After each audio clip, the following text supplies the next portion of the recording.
કેન્દ્રીય ગૃહમંત્રી અમિત શાહે મધ્યપ્રદેશના રીવામાં કિસાન સંમેલનમાં ભાગ લીધો હતો અને પ્રાકૃતિક ખેતી પ્રોજેક્ટનું ઉદ્ઘાટન કર્યું હતું. સાથે જ અમિત શાહે ખેડૂતોને પ્રાકૃતિક ખેતી તરફ વળવા અનુરોધ કર્યો. અમિત શાહે અટલ બિહારી વાજપેયીની 101મી જન્મજયંતિ નિમિત્તે તેમને શ્રદ્ધાંજલિ આપી અને કહ્યું કે આજે ભારત રત્ન અટલ બિહારી વાજપેયીની જન્મજયંતિ છે અને રીવા વિસ્તાર તેમનો પ્રિય વિસ્તાર હતો.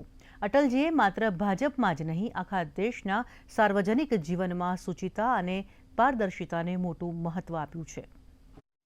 यहाँ गौशाला भी है और गौशाला के साथ साथ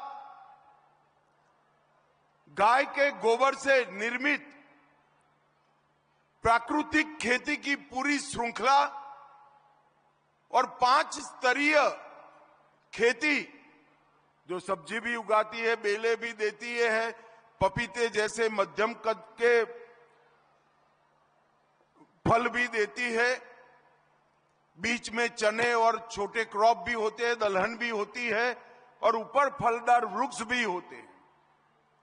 1 एकड़ के अंदर 1.25 लाख रुपए से ज्यादा इनकम देने वाला ये प्रयोग निश्चित रूप से छोटे किसानों के लिए बड़ा आशीर्वाद रूप होने वाला है.